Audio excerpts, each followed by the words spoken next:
Well, tonight I'll be presenting some statistics that have been compiled from our Steamboat Springs MLS data. But before we do that, let's start by looking at the total U.S. market by state. This map shows the change in the market from the second quarter of 2008 through the second quarter of 2009. You'll see the red states are the states who have experienced the most depreciation, from as much as 35% to 10%. The tan states have experienced 10% to 0% depreciation, and the light blue states have actually experienced slight appreciation this past year. And there's been no states that have experienced 5 to 10% appreciation in this market. So overall, our decline in the U.S. has been about 6.1%. And the 5 states with the largest decline, which were in red, are Nevada, 28.1%, Arizona at 21.2%, Florida, 17.6%, California at 15.4%, Utah at 11.6%, and Oregon at 10.6%. So there were 7 states with depreciation greater than 10%. 39 had depreciation between 0 and 10%, and there were 4 states that had slight appreciation. Colorado as a whole was only off 1.1%, so that's the good news. Let's take a look at Steamboat. These statistics do not include the outlying areas of our county, but this graph shows the total volume sold through the third quarter year-to-date in Steamboat. So we have single-family, condos and townhomes, and residential lots.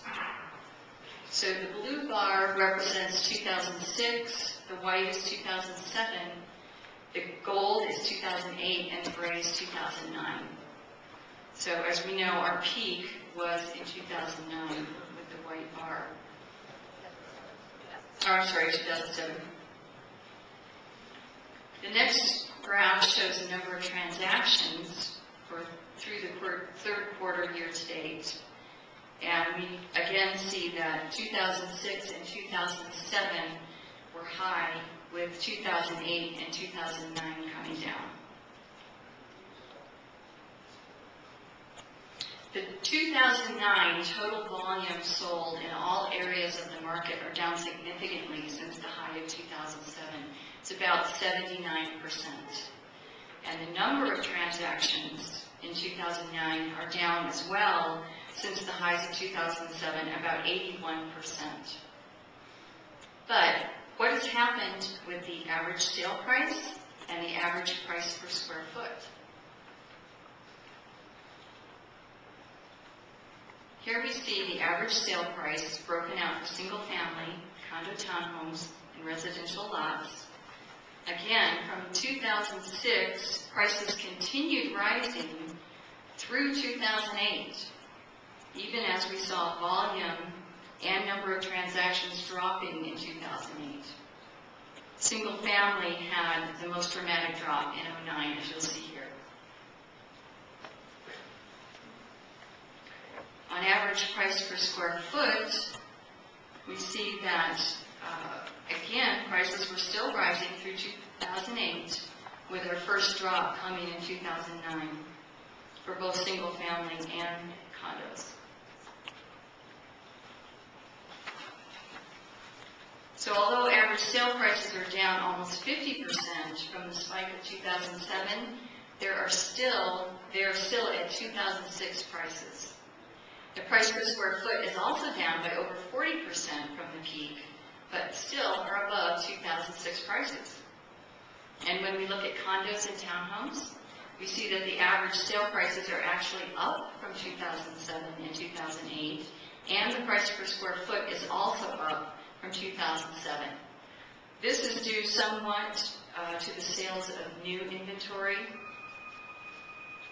So let's look at how the new development inventory has impacted our market.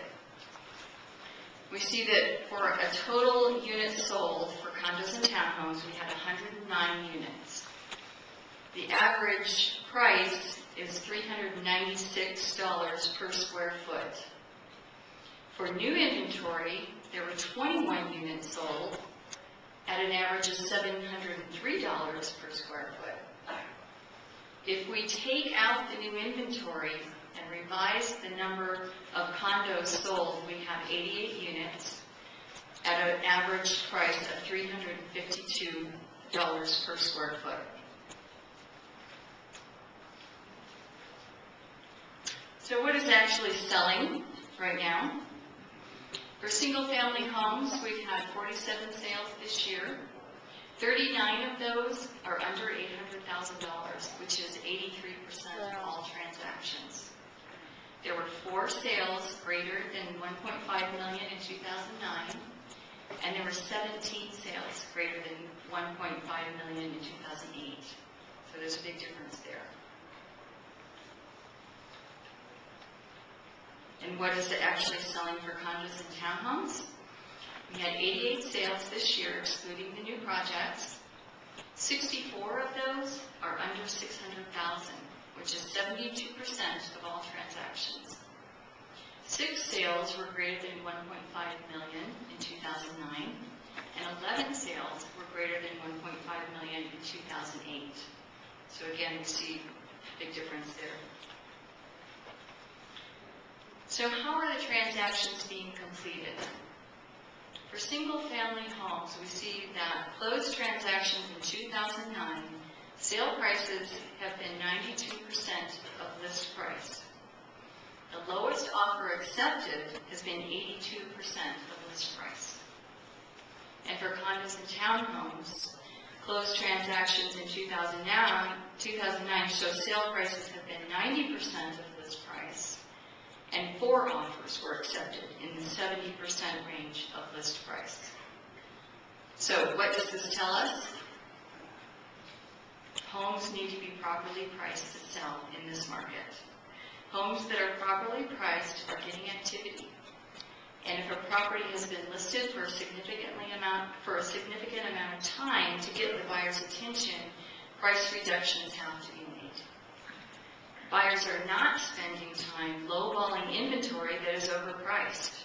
And if that were the case, the sell to list price would be in the 60 to 70% range, not in the 90% range.